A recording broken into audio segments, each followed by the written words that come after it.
Good morning, ladies and gentlemen. Today I'll be speaking on impact of decision making on foreign policy. Now, why I chose this topic?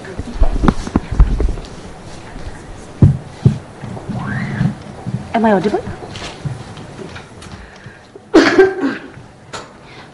Why I chose this topic was because we take foreign policy as one monolithic whole. We think that this is India's policy, this is Nepal's policy or Pakistan's policy, and two countries interact with each other.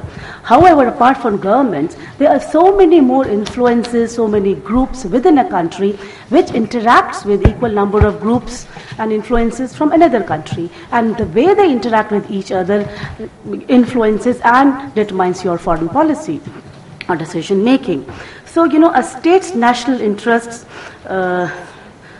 change, reflecting the interests and relative power positions of competing groups inside and sometimes are also outside of the state. Now, in any state, there is a political class which is the decision maker. However, the characteristics of the class further shows their linkages between industry, military, bureaucracy, and other functional groups. So these specialized functional groups, by functional groups I mean military, bureaucracy, etc. Now they influence decision making, even if not directly involved in it, as an approver or as a critique. Now the decision making group could be a dominant political, social, cultural, and economic group working in combination. However, as you and I know that society is in a constant state of flux and new groups have been challenging the traditional dominant groups politically, socially, and economically, highlighting new concerns and anxieties of people. Now, for example, the rise of Maoists in Nepal have raised aspirations of the marginalized communities. Mayawati, Mamata Banerjee, Lalu Yadav in India are some leaders who reflect aspirations of the people which cannot be negated by the central government, even if the leaders are not in coalition government with the central government. Now, the functional groups consisting of intelligentsia, trading and business community, military or media influence the overall decision makers, in support or against the decision, and also help in creating public opinion.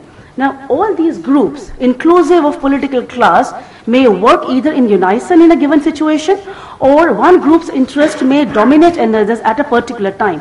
Now, for example, if you take the case of hijacking of Indian Airlines plane of IC-814 from Kathmandu to New Delhi in December 2004, the security concerns of India dominated political, economic, and social concerns, that led to discontinuation of flights between the two countries. Now, disruption of flights led to, it affected traffic going and tourists which were going from India to Nepal. And at that point of time, it was the people or the tourist industry which acted as a pressure group within Nepal, and asked the political class to resolve the issue with India. So that, so what I'm trying to say is that, so India and Nepal then had an understanding on how to tackle these security concerns simultaneously, not to disrupt the tourist and traffic movement of people from one country to another. Now, bureaucracy is another functional group which has a major say in foreign policy. However, not directly, because bureaucrats do not sit or specialize in one particular field, for a longer span of time, like an academician or a businessman would do. However, they do provide continuity to a particular policy, and this is how they have an advantage in guiding or influencing the political elite. Now, again, one would be falling in trap of generalizations by saying that in a given time, the political leaders from various levels, national, zonal, or local, decide alike on an issue of bilateral importance. For example, for political leaders of North India, Nepal is an important neighbor, especially for UP and Bihar. River Kosi becomes a major concern for leaders of Bihar.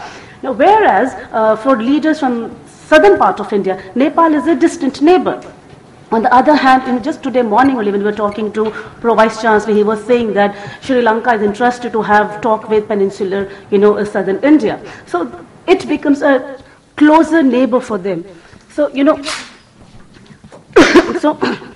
What I'm trying to say is that while formulating policy, different leaders of different levels they may think differently. They may be from a political ideology, they may think alike as well.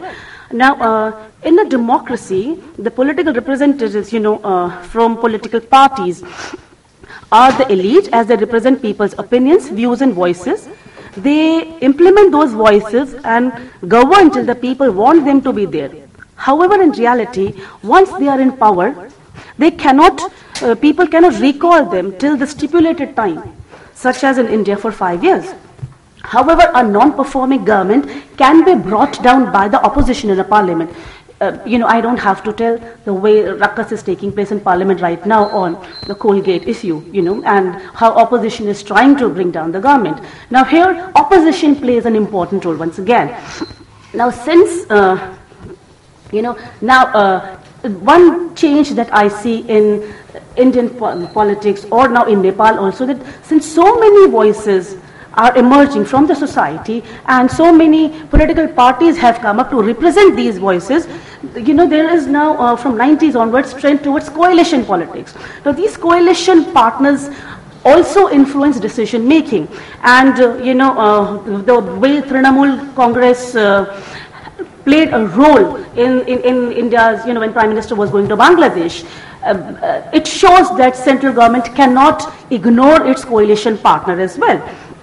So, there is the domestic component, domestic politics, which has an impact in the way your foreign policy is shaped. Government cannot ignore domestic politics, opposition, or the coalition partners. One example here could be that, Indian government, for example, could not ignore the opposition and public sentiment on the deal on India-US civil nuclear cooperation, and for the first time a government took vote of confidence on an issue of foreign policy. Now then, why do decision makers certain foreign policy choices? Are they one organic whole? This is how I began. The decision makers as a group are from various backgrounds and functions, where interests play a deterministic role in keeping them together. What keeps coalition partners together? That if there are so many groups, whether functional, whether other political parties, what brings them together? It is the common interest which brings them together. And in case of contradiction of interests, challenge to decision makers may come from either within the group. If you have 2 or 3 leaders in a group, the challenge can come from within a group or from another group. Now, for example, I'll give an example. Like when Mahakali Treaty was signed with Nepal, the negotiations had started with the left party when Manmohan Adhikari was in power. But agreement was signed when Deoba of Nepali Congress came to power. Now, once the agreement was signed, then we realized that within Nepal, in Nepali domestic politics, this issue of bilateral nature was domesticated, and Bamdev faction of the left party actually broke away from the main party.